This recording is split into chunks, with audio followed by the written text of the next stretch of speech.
Assalamualaikum warahmatullahi wabarakatuh. Sahabatku yang dimuliakan oleh Allah Subhanahu wa taala, marilah kita bersyukur atas kehadirat Allah Subhanahu wa taala. Salawat serta salam semoga dilimpahkan kepada junjungan kita Nabi besar Muhammad sallallahu alaihi wasallam. Pada kesempatan kali ini kita akan membahas tentang sifat yang dimiliki oleh Rasulullah, yaitu sifat malu. Selamat mengikuti. Pelajaran yang dapat diambil dalam hadis ini: satu, malu merupakan tema yang telah disepakati oleh para nabi dan tidak terhapus ajarannya. Kedua, jika seseorang telah meninggalkan rasa malu, maka jangan harap lagi kebaikan darinya sedikit pun. Ketiga, malu merupakan landasan akhlak mulia dan selalu bermuara kepada kebaikan. Siapa yang banyak malunya, lebih banyak kebaikannya. Dan siapa yang sedikit rasa malunya, semakin sedikit pula kebaikannya. Yang keempat, rasa malu merupakan perilaku dan dapat dibentuk. Maka setiap orang yang memiliki tanggung jawab hendaknya memperhatikan bimbingan terhadap mereka yang menjadi tanggung jawabnya. Tidak ada rasa malu dalam mengajarkan hukum-hukum agama serta menuntut ilmu dan kebenaran. Allah Ta'ala berfirman, Allah tidak malu dari kebenaran. Ini dikutip dari Quran surat 33 ayat 53. Yang keenam, di antara manfaat rasa malu adalah ifah atau menjaga diri dari perbuatan tercela, dan wafa, menempati janji. Terakhir, rasa malu merupakan cabang iman yang wajib diwujudkan. Demikian Pak Ustadz. Oke, jazakallah khairan katsir. Semoga kita yang mendengarkan hadis Rasulullah SAW ini mendapatkan hidayah dan mendapatkan barokahnya, sehingga kita menjadi orang-orang yang mencintai hadis Rasulullah dan mengamalkannya. Bagaimana bunyi bahasa Arabnya? An Abi Mas'udin Uqbah bin Amr Al-Ansari Al-Badri radhiyallahu anhu, dari Abi Mas'ud Uqbah bin Amr Al-Ansari, orang Ansor, Al-Badri, termasuk tentara di perang Badar beliau itu, radhiyallahu anhu, qala Rasulullah sallallahu alaihi wasallam, Rasulullah SAW bersabda, inna mimma adrakan nas min kalamin nubuwatil ula idza lam tastahi fasna' ma syi'ta. Jadi idza lam tastahi, jika tidak malu fasna' ma syi'ta, melakukan apa yang kamu mau.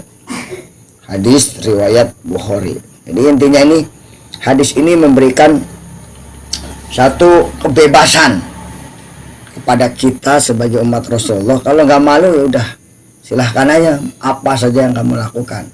Di sini ada lanjutannya sebenarnya. Tapi ingat, gitu, nanti ada akibatnya, gitu, ada balasannya, begitu. Ini. Kalau kemarin kita dianjurkan untuk memiliki sifat apa?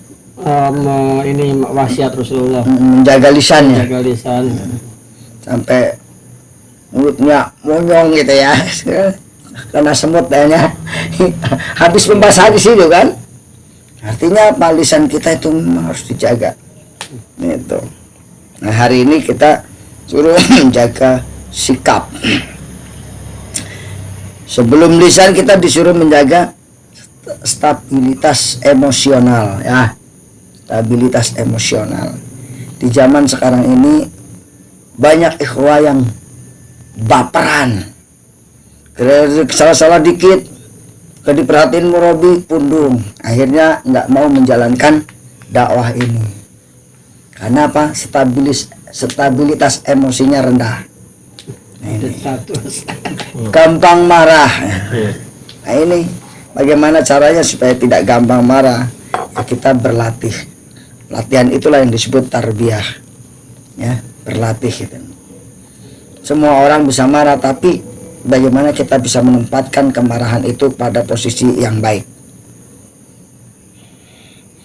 Sahabat Ali yang dicontohkan di situ waktu itu dalam hadis yang ke-18, ketika Ali radhiyallahu anhu ketika perang diludahin oleh seseorang kan, kemudian dia akan menghunuskan pedangnya, tiba-tiba diludahin, maka Ali serta merta menyarungkan pedangnya dan tidak membunuh orang tersebut. Ini karena stabilitas Ali, sahabat Ali ini luar biasa gitu. Kenapa? Engkau menyarungkan pedangnya wahai Ali, tebas saja leher saya. Nanti kalau saya menebas leher kamu, bukan karena Allah tapi karena emosi saya, kesel saya gitu. Luar biasanya. Jadi memang tingkatan para sahabat itu perlu kita teladani gitu. Masya Allah. Kita mah ya nggak bisa ya. Tapi bukan berarti nggak bisa. Kita coba. Yang disalip nama motor kayak panas. Mama. Disalip. Ya kadang-kadang suruh duluan dia nggak mau ya, diberi aja tapi buntutan baik. Masya Allah. Jadi luar biasa kita ini diajari oleh Allah, diajarkan oleh para guru kita untuk menjadi orang-orang yang memiliki ahli surga, yaitu orang-orang yang sabar. Karena sabar itulah balasannya surga gitu. Hanya sabar itulah yang balasannya surga. Sabar dalam beribadah, sabar dalam taat, sabar dalam tidak melakukan maksiat. Itu. Hadis yang ke-20 ini hadisnya sangat singkat, yaitu jika kamu tidak malu, lakukanlah apa yang kamu mau, gitu ya. Ini. Yang menjadi pertanyaan, malu yang bagaimana? Gitu. Yang harus kita jaga, kita pelihara, itu malu bermaksiat kepada Allah. Gitu. Malu melakukan hal-hal yang tidak baik. Gitu. Gitu. Malu terhadap suatu perbuatan yang akan membawa kehancuran bagi diri kita maupun orang lain. Jadi kalau kita udah gak malu, pasti sebagai perempuan akan buka auratnya. Sekarang di TikTok ya, di TikTok sudah bagaimana perempuan Indonesia gitu. Padahal dia muslim kan ya. Saya yakin dia muslim. Laki-laki juga. Iya. Di TikToknya buka-buka aurat, masya Allah.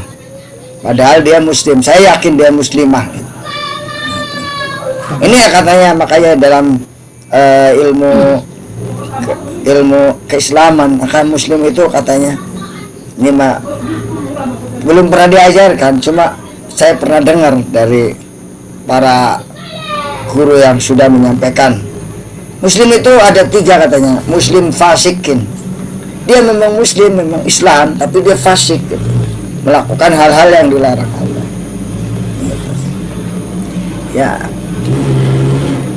yang seperti itulah gitu yang harus kita hindari. Wa ulaika humul fasikun.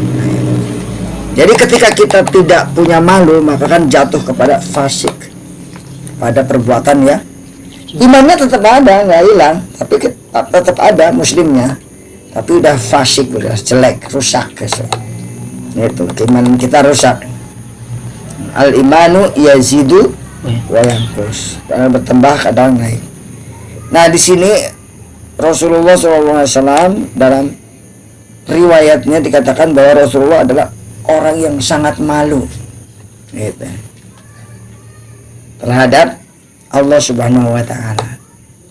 Baik secara fisik, Rasulullah tidak pernah menampakkan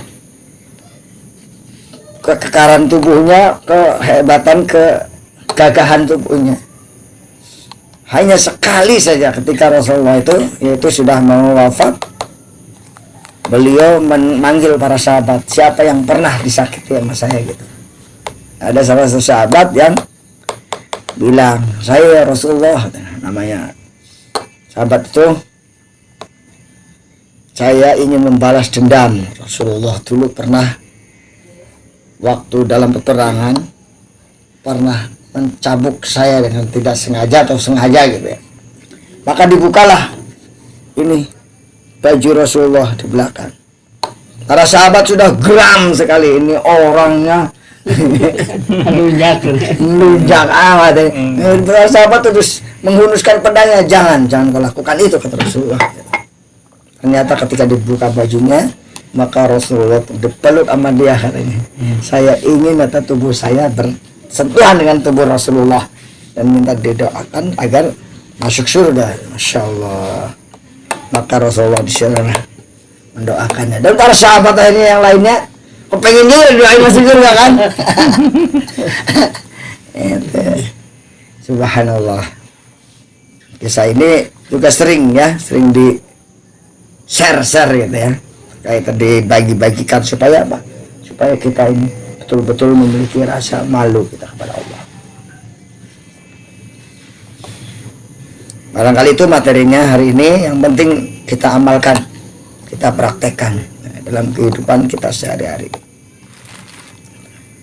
Bagaimana menurut Bapak pengertian malu ketika kita sedang bekerja? Bagaimana Ya, kalau anak pribadi dalam kondisi sekarang ya, ya itu tadi yang kondisi kebijakan kurang kebijakannya kurang pro ke sini gitu ya.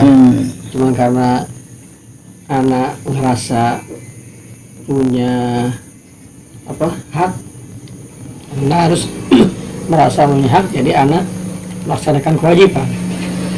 Jadi anak malu gitu kalau anak menerima hak tapi kewajiban anak nggak dikerjakan, misalnya gitu ya. Iya. Saya di dalam posisi yang sekarang ini, kasar bahasanya pejabat non job gitu ya. Pejabat mah ada jabatannya tapi kerjanya nggak ada gitu ya. Cuma kadang-kadang tadi itu karena saya ngerasa malu setiap bulan gajian, ya saya akhirnya dulu yang pernah di-share itu ya, beresin musola, nyapu apa, yang penting setiap hari anak ada kegiatan gitu. Kadang-kadang apa gitu ya, sehingga nanti ketika gajian anak nggak malu-malu banget gitu nerimanya gitu. Salah satunya itu kalau ke yang anak terapin ya, gitu. Banyak sebetulnya contoh yang lain gitu. Ya, itu persepsi malu dalam bidang pekerjaan. Iya. Bagus, sudah benar. Ketika kita kebijakan dari pemimpin tidak sesuai dengan hati nurani kita, ya kita kalau tidak bisa melakukan sesuatu ya kecuali dengan berdoa ya, merasakan ya Allah, berdoa istighfar. Makanya kita biasakan istighfar 100 kali setiap pagi ya. Insya Allah barokah lah. Ya, ada saja itu jalan keluarnya kalau kita istighfar. Kita lagi pusing apa gitu, ambil air wudhu gitu, istighfar. Karena mungkin ada syaraf-syaraf yang tegang yang membuat kita itu tidak sehat gitu. Sebenarnya kalau kita dekat dengan Allah, masalah yang tadinya kayaknya rumit kok jadi terbuka biar gitu. Biar tensinya nggak naik. Iya. Tensi nggak naik, banyak anak lagi. Banyak rezeki. Gitu. Orang banyak yang marah karena tensinya tinggi kan. Biar tensinya nggak tinggi, istighfar.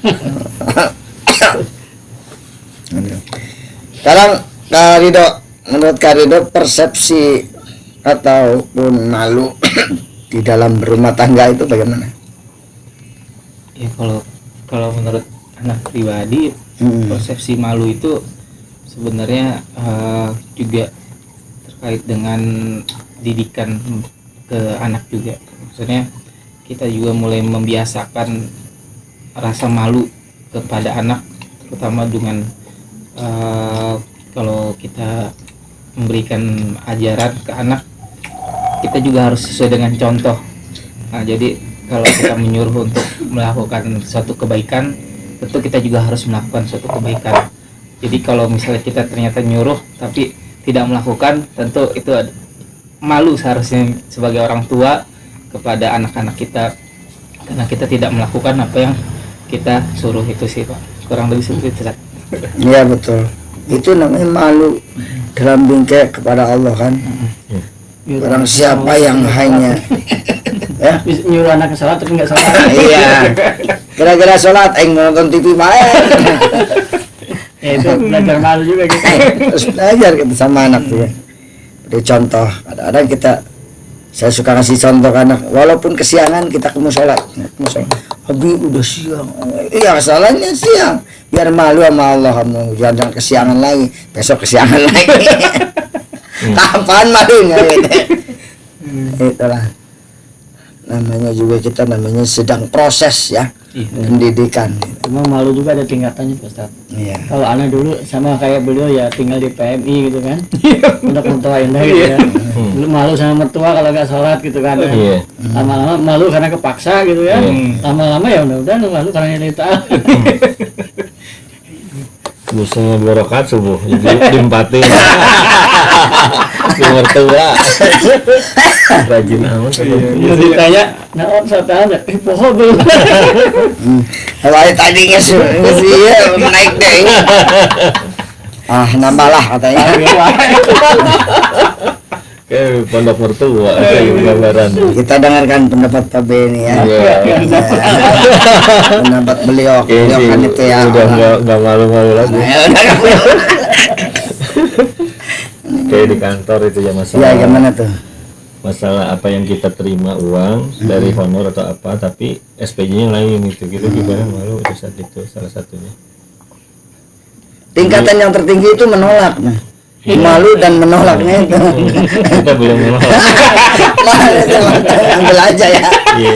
Masalahnya udah di itu, maksudnya Sudah dikompetisikan. nah saya ada, yang lain ada gitu. Itu dia tuh salah satu, tapi alhamdulillah sekarang ada honor buat PNS dulu, alhamdulillah. Buat yang Ada yang non PNS honornya. Alhamdulillah ya. Udah alhamdulillah. Dulu tuh masih beri masanya honor-honor, jadi abu-abu lah ya uang yang kita makan. kan katanya isunya dialihkan ke P3K itu ya. Mudah-mudahan itu aja San. Gitu ya. Jadi termasuk kita makan sesuatu yang tidak jelas. Misalnya pimpinan kita ngasih makanan brok banyak, uangnya uang dari mana nggak jelas. Ya kalau bisa kita hindari, karena hal itu akan merusak kondisi stabilitas keimanan kita. Nah, barang siapa yang kemasukan tubuhnya dengan hal-hal yang syubhat, maka dia akan menjadikan perilaku yang syubhat, gemar karena yang abu-abu. Ini kok merah banget kedaikan. Nah itu. Ngomongin malu makanan, anak gak malu lah. Beda lagi nih Mas. Ini bukan malu nih Mas. Soalnya beliau juga ini udah diajarin, udah gak malu lagi. Gitu ya. Habisin. Ya dari beberapa persepsi ini sudah cukup mewakili ya. Bagaimana kita seorang ayah harus menjadi teladan dalam kehidupan. Itu dalam bentuk realisasi daripada sifat malu kepada Allah. Seorang pejabat juga jangan sampai melakukan hal-hal kebijakan yang tidak aman secara syariah, aman secara politik maupun aman secara agama. Itu nanti malu akhirnya. Orang yang tidak malu di dunia akan dimalukan oleh Allah di akhirat, kecuali dia sudah bertobat ya. Ya yang ketiga juga tadi, dalam kantor, dalam bekerja kita mesti ada hak atau kewajiban. Penuhilah kewajiban kita, insya Allah hak itu akan turun. Itu. Ketika hak itu belum turun juga, itu mungkin sebagai ujian kita. Gitu.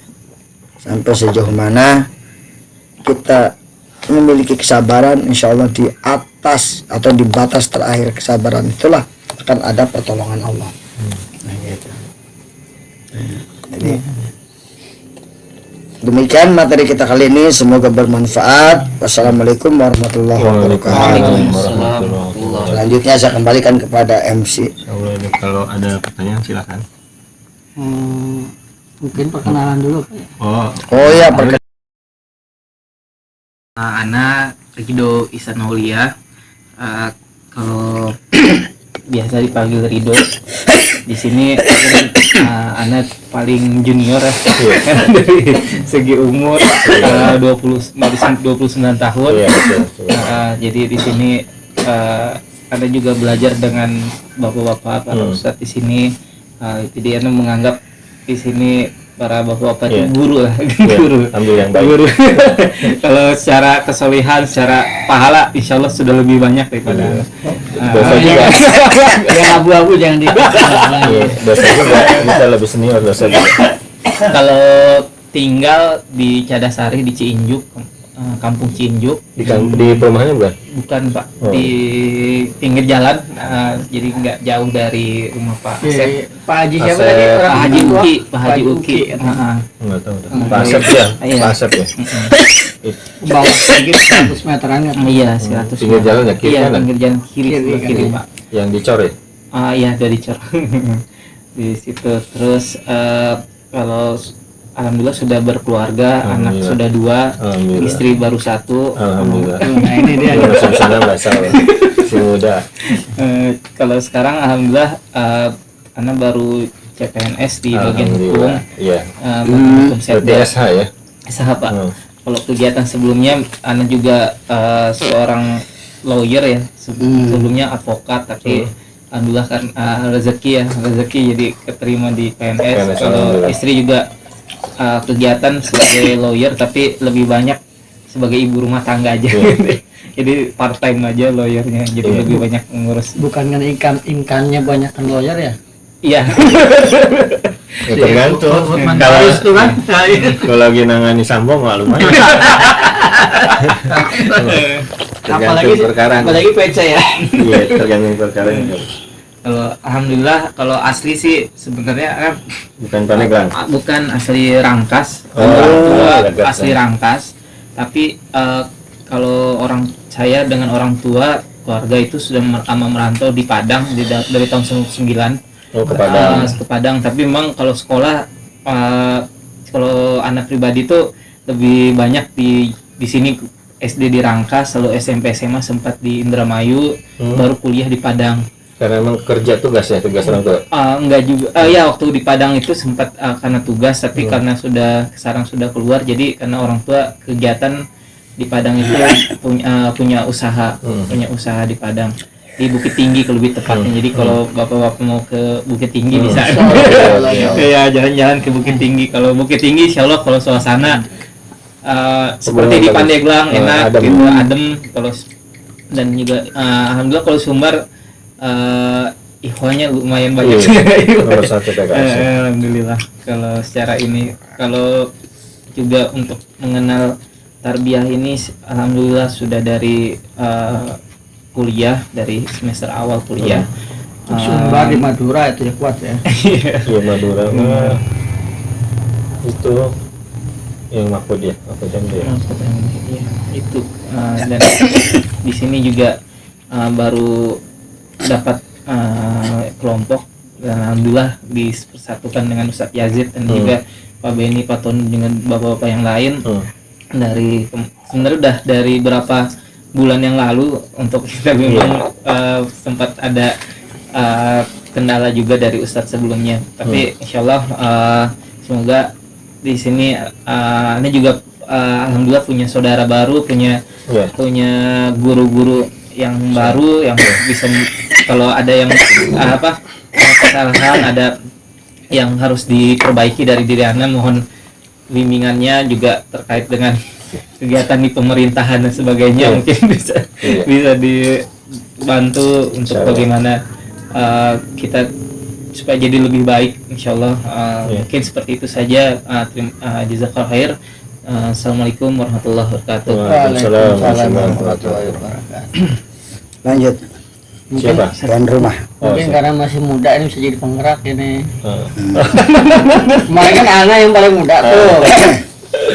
Iya. Monitoring grup terus. Iya. Benar Riko nih. Kayak gantian nih. Iya, apa itu? Semangat. Biar yang tua-tua semangat kalau ada yang muda. Nah, itu mah insya Allah dibalas lah sama Allah. Soalnya kalau mah beda deh, wiritan banget kalau main HP. Bedanya. Iya. Baik.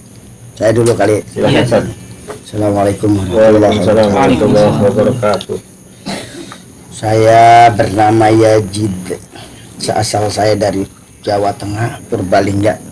Namanya Ustaz Yajid aja, nggak ada panjang. Enggak ada. Muhammad Yajid. Nggak Yajid ya? Oh. Yajid, kalau dipanggil masjid, Mas Yajid. Mas Yajid ya. Singkat masjid. Saya lahir Mudah-mudahan nanti tahun terpaut di masjid. Amin. 1970. Masih muda subhanallah. Beda 5 tahun. Saya nikah tahun 1992. Duluan. Insya Allah. Itu usia berapa tahun tuh? Usia 24 tahun ya. Masih muda ya. Punya anak 4, cucu 2. Wah, Ya cucu 2. Insya Allah udah kayak kakek. Kakak muda. Tapi itu belum ya. Belum. Tinggal di Mandalawangi, Desa Pari, Kampung Kalahan. Ya, dari sini sekitar 17 kilo ya. Iya. 20 lah. Jadi lewat pasar dulu ya. Pasar. Belah kanan gangnya ada tulisan apa totoknya. Nah, Pasti akan beliau. Saya ini kenal. Itu buat memperkenalkan aja rumah saya di sana gitu. Iya. Cukup ya. Assalamualaikum warahmatullahi wabarakatuh. Waalaikumsalam. Enggak ada lagi, Jang. Bismillahirrahmanirrahim. Assalamualaikum warahmatullahi wabarakatuh. Waalaikumsalam warahmatullahi wabarakatuh. Nama saya Litono. Alhamdulillah kebetulan dilahirkan di Jawa Timur. Ya, perjalanan cukup panjang alhamdulillah. Akhirnya mentok di Pandeglang.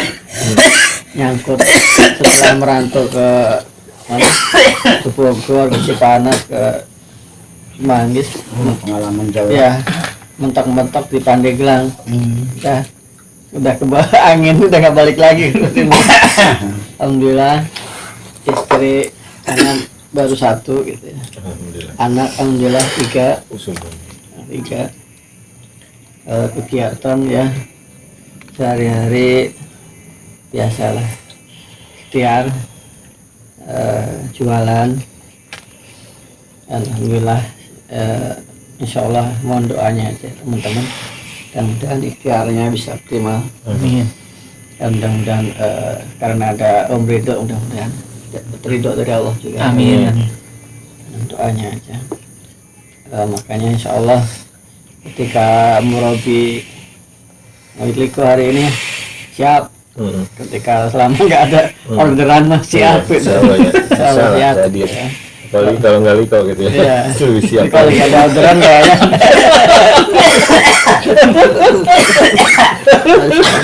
Parah ya. Iya betul. Kan jadi bermain kata-kata doang gitu. Tinggal di apa, di komplek Karang Indah, di situ di Cigadung itu sebelah. SMP ya. Ya pas gang SD SMP situ ya. Karang Tanjung. Sebelah Hotel Horizon Belakang. ada gang ke bawah di situ. Alhamdulillah. Ya mudah-mudahan tempat itu jadi tempat yang apa ya, jadi saksi nanti di akhirat. Amin. Untuk kerja dakwah masih belajar ini, kebetulan alhamdulillah apa ya istilahnya, wasilahnya kenal dengan Pak Yajid gitu ya. Iya. Terus ya dipepet terus gitu, kayak deketin apa calon istri gitu. Terus akhirnya kena juga saya gitu ya. Terjerumus lah.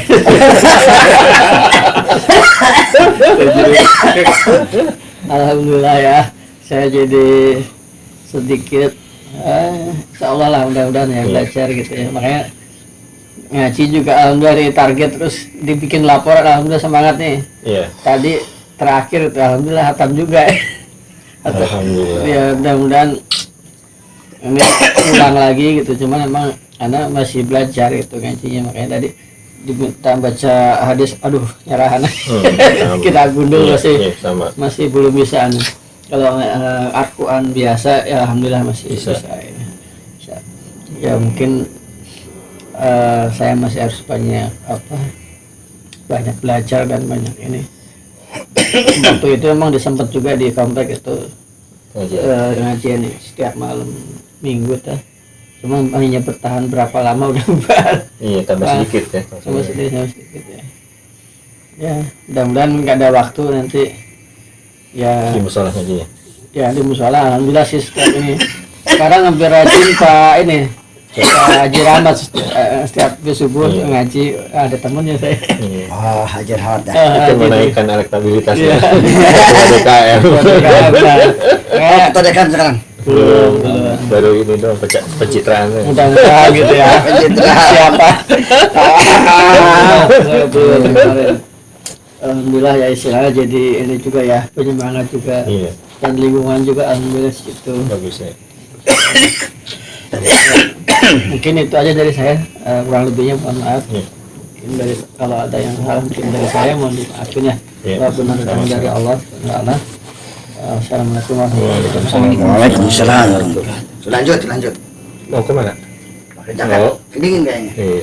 Assalamualaikum warahmatullahi wabarakatuh. Waalaikumsalam. Nama saya Denny Leo Hartawan, biasa Denny. Saya kerja di DPUPR di IPA itu sejak 2019. Sebelumnya alhamdulillah keterima tahun 2000 CPNS 2006 TMT nya masih di PU, sempat ke kecamatan, sempat ke Setda. Nah Setda itu tahun 2015 ke 2016 3 tahun nggak berasa di administrasi pembangunan, Kasubag pengendalian pembangunan. Sekarang fungsional. Iya. Istri Nur Fitri beliau honor di SNM ngajar ya bahasa Jerman sama sejarah, wali kelas juga sejak tahun 2010.